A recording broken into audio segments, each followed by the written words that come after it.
ടി.ബി. Mini telephone ലൈനിൽ. ടി.ബി. Mini, ഇപ്പോൾ കേസിലെ മുഴുവൻ പ്രതികളും പുറത്താണ്.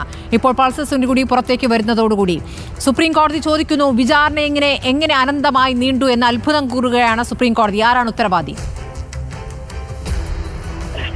എട്ടാം പ്രതിയുടെ വക്കീലിനോട് ചോദിക്കുന്നതാണ്.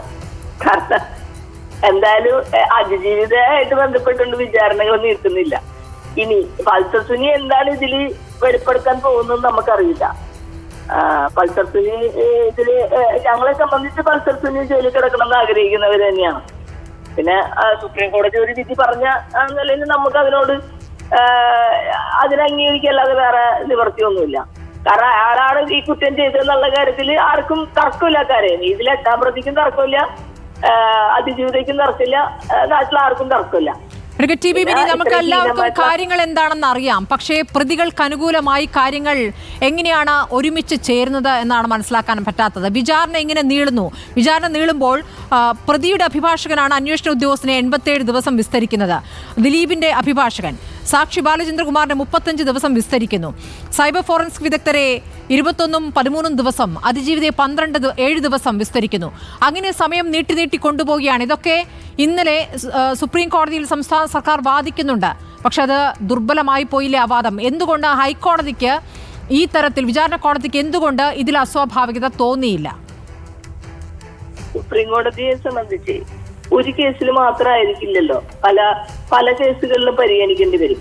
അപ്പൊ ഒരു കേസിനെ സംബന്ധിച്ച് അതിന്റെ വിസ്താരം പൂർത്തീകരിക്കപ്പെടും. നമ്മള് സാക്ഷികളെ ജയിലിലിടുന്നത് എന്തിനാണ്?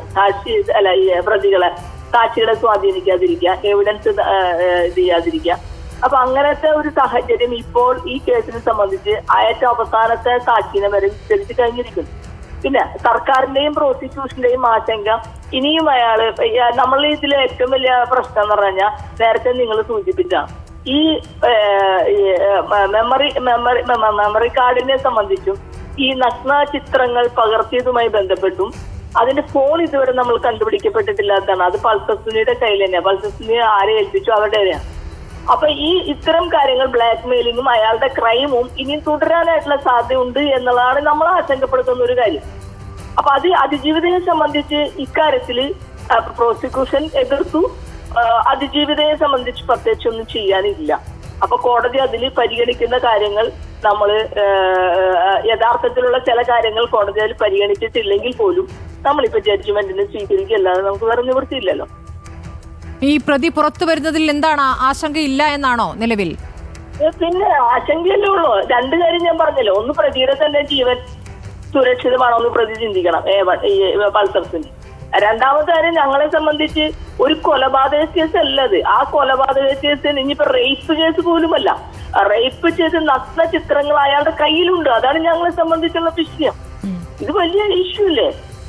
അത് കോടതി ആ നിലയിൽ അഡ്രസ് ചെയ്തില്ല എന്നുള്ളത് ദുഃഖമായിട്ടിരിക്കാന്നല്ലാതെ ഇപ്പൊ തൽക്കാലം നമ്മൾക്കൊന്നും ചെയ്യാനില്ല. ഒന്നും ചെയ്യാനില്ല. നിരാശാജനകമായ ഉത്തരവ്. വളരെ നന്ദി ടി.ബി. മിനി പ്രതിയേശന്.